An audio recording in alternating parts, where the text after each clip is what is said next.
La boutique del cuidado respiratorio lleva 12 años en el mercado de la medicina de sueño y realmente nació hace 12 años por esto que estamos hablando hoy, adherencia al paciente con tratamiento de apnea de sueño.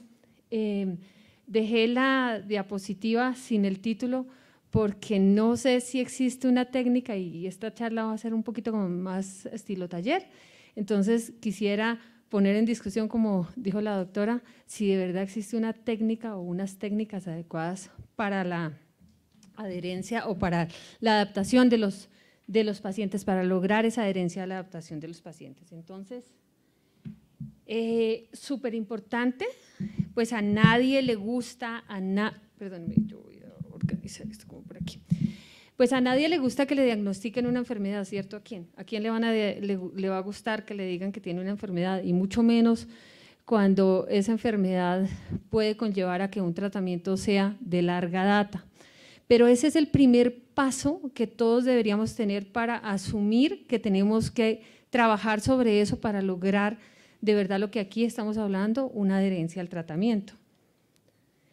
Entonces, vamos a hablar de… Fui diagnosticado y ahora qué, ya vinimos con las charlas del doctor Zamora, vinimos con la charla de la doctora que nos hablaba de los tipos de tratamiento, pero bueno, fui diagnosticado y ahora qué, esa es la pregunta con la que normalmente nos llegan los pacientes a cuando nos van a adquirir un CPAP o cuando vamos a entregar nosotros los terapeutas un CPAP. Y es importantísimo hacerle saber a ese paciente que no solamente él es el que tiene la enfermedad, que hay pacientes desde chiquiticos, pacientes niños, ancianos, adolescentes, adultos, que hay todo el tipo de paciente que nosotros nos podamos imaginar. ¿Por qué? Porque a la gente sí le causa un efecto psicológico muy grande cuando ya le mandan una terapia para dormir y cuando probablemente si no es un paciente como el que decía la doctora, que es un paciente que tenga una obesidad, que probablemente le pueda decir uno, si usted mejora, baja el peso, probablemente le voy a quitar el CPAP, sino si es un paciente que ya no hay otro tipo de tratamiento, aquí es donde los pacientes se nos empiezan a asustar. Y entonces, en ese orden de ideas les vamos a hablar clarito a los pacientes y es mejor hablarles clarito a los pacientes, ¿por qué? Porque si nosotros les damos unas falsas expectativas a los pacientes no toman en serio el tratamiento del CPAP. Es muy difícil que lo tomen.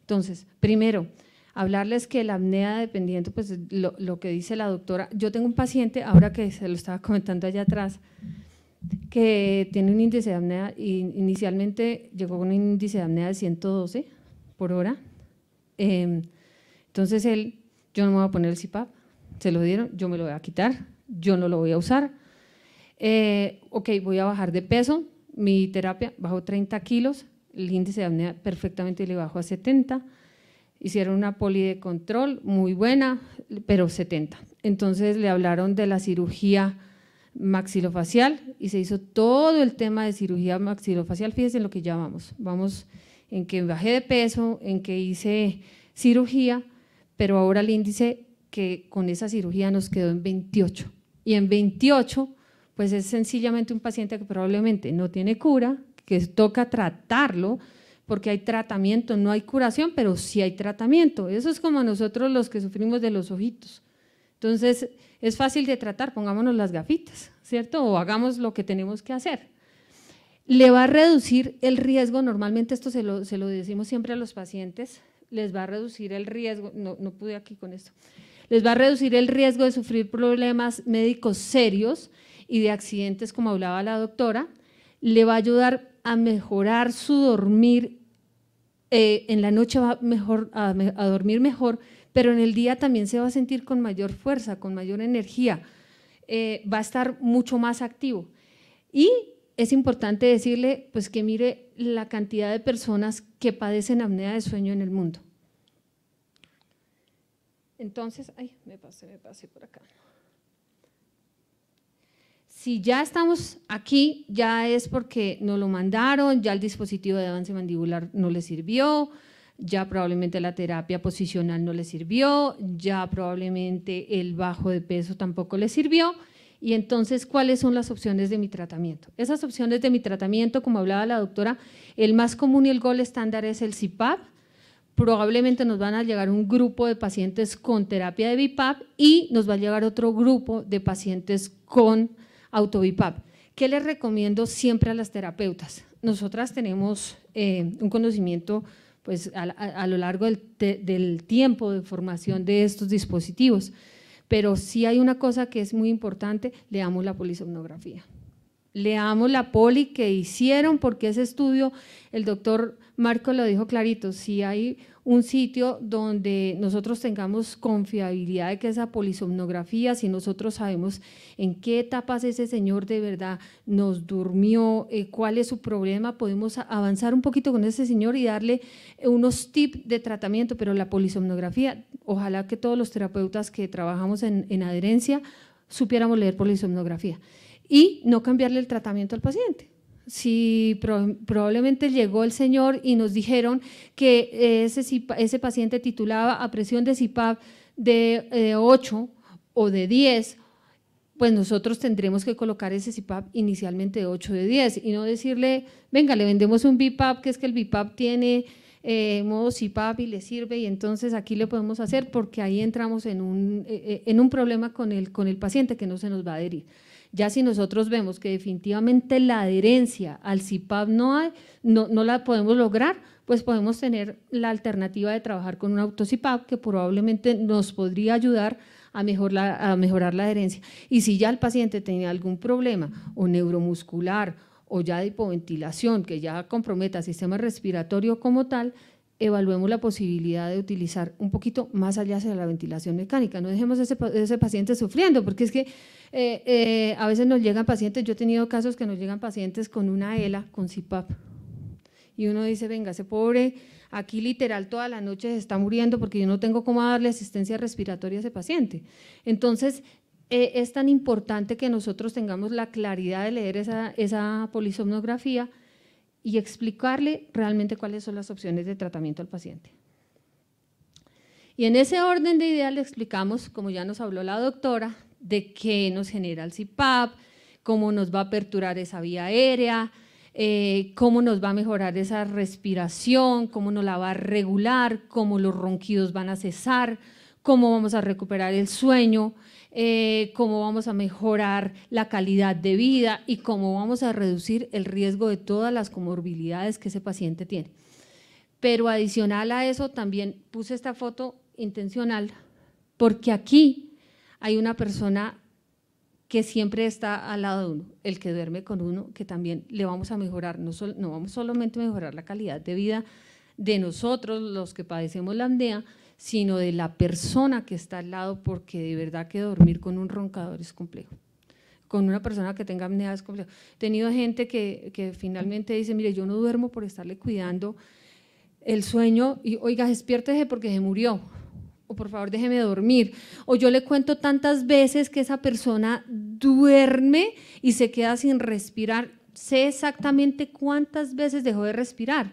Entonces, en ese orden de ideas también explicarle que el beneficio no es solamente para la persona que usa el tratamiento, sino para la persona que duerme con él. Y entonces, aquí viene qué máscara debo elegir. Y aquí en este orden de ideas hay muchísimas máscaras que ustedes las van a ver en la mesa, diferentes marcas, diferentes referencias, pero lo más importante aquí es hacerles unas preguntas a ese paciente y enfocarme en estos punticos. 1, la máscara debe ser lo más cómoda posible para el paciente. 2, debe ajustar bien en términos de talla. 3, debe ser una máscara estable. Si la máscara no es una máscara estable, ese paciente va a tener una vida terrible. Debe ser fácil de quitar y poner. Y eso depende de muchas cosas para los pacientes jóvenes, para los niños, para los pacientes ya mayores, ¿Por qué? Porque mucha gente mayor, pues ustedes saben que se levantan al baño, si la máscara es una máscara grande, es una máscara aparatosa, probablemente no se la van a poder retirar fácil, un niño mucho menos, un paciente, si vemos pacientes jóvenes, a los pacientes jóvenes les genera mucho tema de ansiedad por el tema de la pareja, lo que estábamos hablando hace un ratico con la doctora. Venga, a mí me preguntó alguien, un actor muy famoso, muy churro él, churrísimo, llegó un día a comprarme una y me dijo, mire, acabo de casarme y llego de la luna de miel y se me va a acabar el matrimonio. Así es de que necesito que me ayude, póngame lo más bonito, lo más sexy, porque las máscaras y las mujeres también sufrimos mucho, en serio, una mujer, las mujeres sufrimos mucho en términos de mi marido me va a ver fea, yo ya no me voy a poder poner el CPAP, la máscara me va a arrugar, esas son cosas muy frecuentes en las que los pacientes llegan a decirle a uno, mire, una máscara, una señora me decía, una máscara por favor que no me arrugue la cara, las máscaras normalmente si son intranasales tienden a subirle la punta de la nariz y las coanas tienden a ancharse, entonces una máscara por favor que no me respingue más la naricita. Debe encajar, por eso esta última es súper importante y debe encajar con el estilo de vida del paciente, es súper importante, si es un paciente que de pronto tiene la costumbre de leer, entonces que le permita colocarse las gafas, si es un paciente que por ejemplo por la noche toma agua, es súper importante que el paciente pueda tomar agua, porque mucha gente así tenga humidificador, se levantan con resequedad y siempre tienen una jarrita ahí al lado de su mesita de noche, entonces es súper importante eso. Y aquí les voy a hablar, encontré esta diapositiva, me parece súper bonita, porque no habla de lo que hablamos en el común del día a día de las máscaras. Entonces hablamos, ¿qué máscaras existen en el mercado? Entonces decimos, oronasales, intranasales, nasales, bueno, no, fíjense que aquí hablan de una máscara minimalista y esas máscaras minimalistas están diseñadas para que se ayude al paciente a que olvide que tiene una máscara en la cabeza y es súper importante. Entonces de esas tenemos muchas, Fisher & Paykel, Resmed, Philips, BMC, Jewel, Chiwell, de eso ya ahora están saliendo absolutamente de todas, hay muchísimas, pero lo importante es que nosotros determinemos y que tengamos claro y las personas que vamos a hacer adaptación, que por lo menos nos preocupemos por sacar las máscaras, casi todas traen una tablita de fugas y una tablita hasta donde aguantan presión, pero que nosotros nos preocupemos por lo menos en sacar esa tablita, revisar esa tableta y decir, oiga, esta mascarita me aguanta 12 de presión, espere, a don Juan le mandaron 14, no se la voy a poder poner, ¿sí? Porque después entonces ahí vienen las famosas fugas y entonces el señor viene lo famoso de que compré la mejor mascarita o me dieron la mejor mascarita, pero la presión no me la aguantó, me la sacó. Viene la otra, máscaras hoy en día que traen un concepto de libertad y ese concepto de libertad es que el paciente pueda dormir en cualquier posición. Yo sueño cuando saquen una que uno pueda dormir boca abajo, ¿no? Pero pues hasta ahora no existe, pero de medio lado boca abajo sí se puede dormir con estas. Entonces, máscaras, fíjense que ya los tubos de las máscaras antes, en la época que yo empecé sueño hace un poquito de tiempo, poquito, no mucho, las máscaras eran muy pesadas, eran muy aparatosas, entonces a los pacientes no teníamos como la posibilidad de adaptarlos a otra cosa. Y los pacienticos, ¿qué pasaba? Pasaba que o generaba el rechazo total a la máscara o este codito 360 se convertía en otra cosa. Estas máscaras ya vienen arriba, ya se pueden colocar el paciente de medio ladito, se pueden graduar, ya casi todas vienen con sus estándares que vienen todas las tallas para que el paciente no sufra que si yo soy MLS, entonces están diseñadas para que sea muchísimo más fácil el tema del sueño con el paciente. Ultrasoft. Estas máscaras, hay muchos pacientes que como efectos secundarios del uso del CPAP tienen, ¿cuántos no? Dermatitis por contacto, muchísimos, zonas de presión, porque pues todas las narices no son iguales, mirémonos las caritas y verá que ninguna nariz va a ser igual, ojalá, y se y se diseñan, ese material es un material viscoelástico que está por acá, con el objetivo de que esas máscaras no generen o zonas de presión, o si las zonas de presión las generan, que sean mucho menos y que puedan ayudar con el tema de las dermatitis atópicas de los pacientes. Esta es de ajuste universal, de todas las marcas, todas las tallas, S, M, L, XL y algunas, con estas mascaritas para mujer, de color rosadito, de color moradito, de las que sean. Pero lo importante, hoy en día les han hecho las máscaras de una manera mucho más fácil con clip adhesivos, esos clip adhesivos para que sean de desconexión más rápida, más fácil para los pacientes. Y existen mucho, pero hay que tener en cuenta varias cosas, que todas las caras de los pacientes no son iguales y que todos los pacientes no les van a servir las máscaras. Entonces, en ese orden de idea hay unas preguntas muy frecuentes. ¿Cuál es la mejor máscara para el paciente? Fischer, Resmed, Philips, Jewel, Chugwell, ¿cuál es la mejor máscara? ¿Cuál creen ustedes?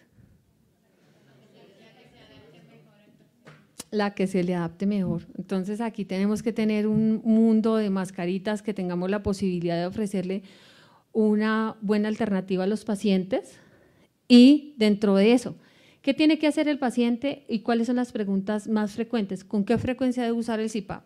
Esa es como la primera que le llegan a decir a uno, bueno, ¿y esto cómo? ¿Cuándo me lo pongo? Entonces, pues señor, se lo tiene que poner absolutamente todas las noches. ¿Usted duerme todas las noches, señor? Sí. Ah, bueno, entonces se lo tiene que poner todas las noches, porque usted todas las noches hace apnea del sueño. ¿Volverán los síntomas si dejo de usar el CPAP? Sí. Yo, de aquí para allá, si me quito las gafas, yo no conozco quién está sentado aquí, entonces, pero si me las pongo, perfectamente sé quién es. Exactamente le pasa con el CPAP. Si usted se pone su CPAP, probablemente las apneas que va a pasar van a desaparecer o van a disminuir en proporción y va a pasar todo lo que ya les conté atrás. Pero si se lo deja de usar, pues la apnea va a volver. ¿Qué tiempo tardaré en acostumbrarme al uso de mi CPAP? Como bien lo vienen diciendo todos los doctores, cada persona es totalmente un mundo aparte. Entonces, hay uno que le pone uno el CPAP y que al otro día dice, uy, qué maravilla, qué cosa tan divina, y otro que lleva 3 meses, 6 meses y no pudo. Entonces, eso es de manera individualizada. Tengo la sensación que el estómago se me está llenando de aire, y es súper incómodo porque dicen, mire, el tema de los gases con la pareja, conmigo, me levanto adolorido, me duele, es algo que de verdad le sucede muy frecuente a los pacientes. Entonces, ¿ahí qué debemos hacer? Debemos revisar si ese paciente, esa máscara que yo le coloqué y esa presión que se le colocó es la adecuada para el paciente, o si hay una sobrepresión o si el paciente tiene una apertura bucal tan grande que no le está pasando el aire por la vía respiratoria, sino se fue a la vía digestiva, y eso es lo que produce la sensación de gases y la sensación de dolor abdominal en ese paciente. Entonces, en ese orden de ideas hay posibilidades. ¿Cuál es la mejor y la más rápida? Cambiar a una mascarita nasal y, si abre la boca, colocar una mentonera, que ya se las voy a mostrar. Si estoy resfriado, ¿puedo usar mi CPAP? Esa es otra preguntita muy frecuente, muy común que le hacen a uno los pacientes. Y sí, hay alternativas, y más los que vivimos en esta altura y en este clima de la sabana, que hay alternativas. Dijo la doctora hace un momentico, nos estaba comentando que unas pijamitas, pero hoy en día los equipos vienen con mucha tecnología y han adaptado muchas cosas más para hacer mangueras térmicas y mangueras que permitan que uno le garantice. Recordemos que, como dijo la doctora, este CPAP toma el aire del medio ambiente, ¿cierto? Y como lo toma, lo bota. Entonces, si lo tomó frío, pues entonces lo va a botar frío, y si no le tenemos humidificador, pues lo va a botar seco. y eso es un factor para irritación de la mucosa de la vía aérea. Entonces, en ese orden de ideas, ¿qué le tenemos que colocar a ese paciente? Le tenemos que colocar una manguerita térmica, le tenemos que colocar, hacerle, los equipos tienen precalentamiento, podemos enseñarles cómo se hace el precalentamiento al equipo para que el paciente empiece a mejorar todo esto, y si está resfriado, pues no se tenga que quitar el CPAP. Y si finalmente es un paciente o que tiene una rinitis compleja o una sinusitis o un paciente que de verdad tenga algún tema de alergias, pues derivarlo y decirle, no, primero le tienen que tratar la alergia, porque si no, esto probablemente va a ser un factor en el que el paciente nos vaya a dejar la terapia. Si se cae la máscara por la noche, ¿qué puedo hacer? Pues ponérsela, señor. Ponérsela. O sea, porque, ay, es que se me cayó y entonces no me la puse. Entonces no me la puse. Sí. No, señor, no se la quite, porque es que o me la quité y la dejé al ladito de la cama, y resulta que eso nos va a afectar para dos cosas. Entonces, cuando después se le manda al doctor la lectura de datos, resulta que hay una fuga terrible y entonces se le confunde con ese índice de apnea de hipopnea y el doctor queda como que, oiga, ¿qué pasó acá? No, es que todas las noches me la quito y la dejo un poquito. No, es que no se la quite, se la pone nuevamente. ¿Debo llevar mi CPAP a las vacaciones? Sí, señor, me dijo un señor un día. Me dijo, el CPAP se le vuelve a uno como el amante. Yo no sé quién ha tenido amante o no aquí. Eso es difícil de dejar. Y más o menos es así, porque el CPAP sí se debe llevar a todos los lados, porque como hablamos hace un ratico allá, cuando decíamos que si yo me lo quitaba, pues simplemente no va a funcionar la terapia. Existen equipos, cada día las fábricas se preocupan más por mejorar la tecnología, entonces hacen equipos más pequeños, más portátiles, con batería, para que la gente continúe su vida diaria. Y cuando ya vamos a iniciar con la terapia del CPAP, entonces, ¿qué hay que hacer? Empecemos a decirle al paciente que tiene que cambiar sus hábitos de sueño y que sí lo debe hacer, sí o sí lo debe hacer. Hay que verificar las condiciones ambientales de la habitación donde ese paciente está. Hay que evitar la comida fuerte en la noche, o por lo menos cenar muy temprano para evitar temas de reflujo, porque a la final y al cabo, pues esto es presión positiva, ¿no? Y la presión positiva pues también tiene efectos colaterales. Debe conocer la máscara y el equipo, entonces, muy importante que de verdad las máscaras se conozcan y que capacitemos a los pacientes desde la manera de qué es la máscara. ¿Por qué la máscara tiene unos huequitos? No, es que me salía mucho chorrito de aire y yo le puse espadadrapo a la salita del CO2. Entonces, explicarle que eso es un puertico que no se debe tapar por ningún motivo, que existe una valvulita, que la valvulita sube y baja, que no se preocupe, que eso es normal, explicarle cómo se coloca el arnés, que el arnés se ajusta en la parte superior, hay unas que lo tienen, hay otras que lo tienen en la parte de atrás, dependiendo del tipo de máscara. Por eso es tan importante que que el paciente nos conozca tanto el equipo como la máscara. Y en el equipo, ¿qué buscamos? Que el paciente conozca el equipo. ¿Qué debe conocer el equipo? El equipo debe saber que el equipo no funciona, a no ser que tenga una batería adicional, no funciona de otra manera que con corriente eléctrica. Entonces, que si se va la luz, se lo debe retirar, porque a veces se lo dejan ahí y adivinen qué empieza a pasar, que empieza a retener CO2 ese paciente. Entonces, es importante decirle eso. Debemos decirle al paciente que el humidificador, hasta dónde debemos llenar el humidificador. Casi todos los equipos ahora traen humidificador. El humidificador ayuda mucho para evitar la resequedad de la mucosa de la vía aérea.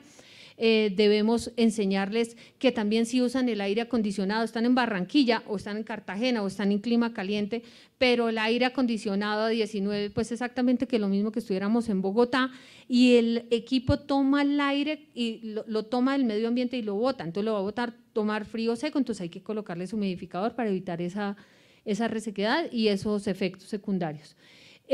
Hay que decirle al paciente que se debe lavar la cara. Las mujeres pues sufrimos mucho con el tema de no colocarnos las cremitas faciales en la noche, pero si son máscaras que son oronasales, las máscaras tienden a desplazarse por las cremas que se coloquen, pero los hombres es una cosa muy importante, todos los seres humanos sudamos, ¿y qué hay en el sudor? Sal, ¿cierto? Entonces, El sudor deteriora la máscara, la silicona de la máscara la deteriora y ese es un factor por el cual las máscaras les duran menos a los pacientes, pero también es un factor que si el paciente está que sude toda la noche, la máscara se le va a desplazar, entonces digámosle que se debe bañar la carita, ojalá un jabón neutro, eso ayuda mucho, elegir siempre la misma hora para ir a dormir, temas de higiene de sueño, revisar el nivel del agua del humidificador es súper importante, ni muy arriba ni muy abajo, ni muy arriba porque se les puede ir por el circuito y si se les va por el circuito empiezan toda la noche que no los va a dejar dormir,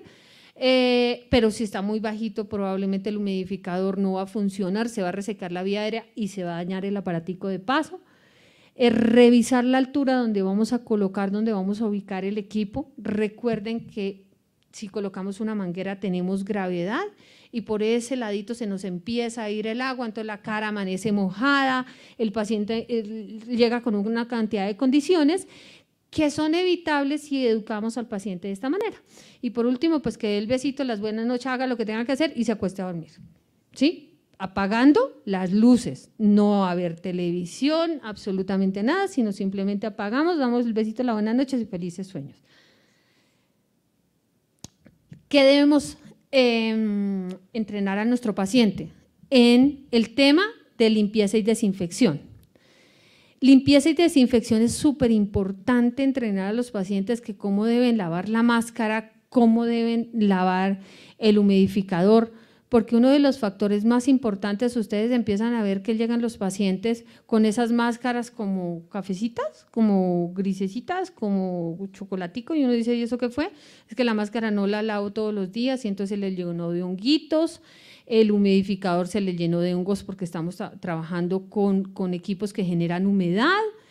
La idea es que lavemos a diario todos los componentes de la máscara, ya una vez a la semana que lavemos el humidificador, hay que lavarlo todos los días, cambiarles el agua todos los días, es un cultivo perfecto para todo lo de bacterias y hongos, porque es agua lo que le estamos poniendo ahí. Y cada 7 días hacerle una limpieza al circuito. Hoy en día hay cepillitos para lavar la mascarita, jaboncito, agüita, ponerlos a escurrir. Con el mismo equipo podemos secar, si nosotros abrimos un poquito el equipo, secamos la mascarita, hacemos que el paciente lo haga de esa manera y no generamos posibilidades de infecciones cruzadas que aunque no debiera ser, se presentan en el mismo paciente, o sea, porque el paciente no le está prestando las máscaras ni los circuitos a los demás, pero que ustedes se van a ver y entonces por falta de higiene del mismo paciente. Y el mantenimiento, como habló la doctora, importantísimo que el mantenimiento lo haga una persona que de verdad esté capacitada en el manejo de los equipos, no que lo haga cualquiera. Porque el mantenimiento, hay un mantenimiento que es un mantenimiento preventivo que va enfocado al cambio de filtro, a la verificación de presiones, al reemplazo de la cámara de agua, al recambio de circuito, y esto lo puede hacer el paciente, o la verificación de presiones si se hace con un aparatico específico, si esto lo quisieran hacer. Pero digamos que tanto el mantenimiento preventivo como el correctivo lo deben hacer personas que estén certificadas por la fábrica y hablarle a la gente. Hoy en día casi todos los equipos permiten cambios de motor, cambios de turbina. Yo tengo pacientes que tienen por allá hace 12 años o más todavía equipos por allá, hace 7 funcionan los equipos Remstar de Philips, son los viejitos y funcionan desde que uno les haga unos mantenimientos preventivos y correctivos adecuados.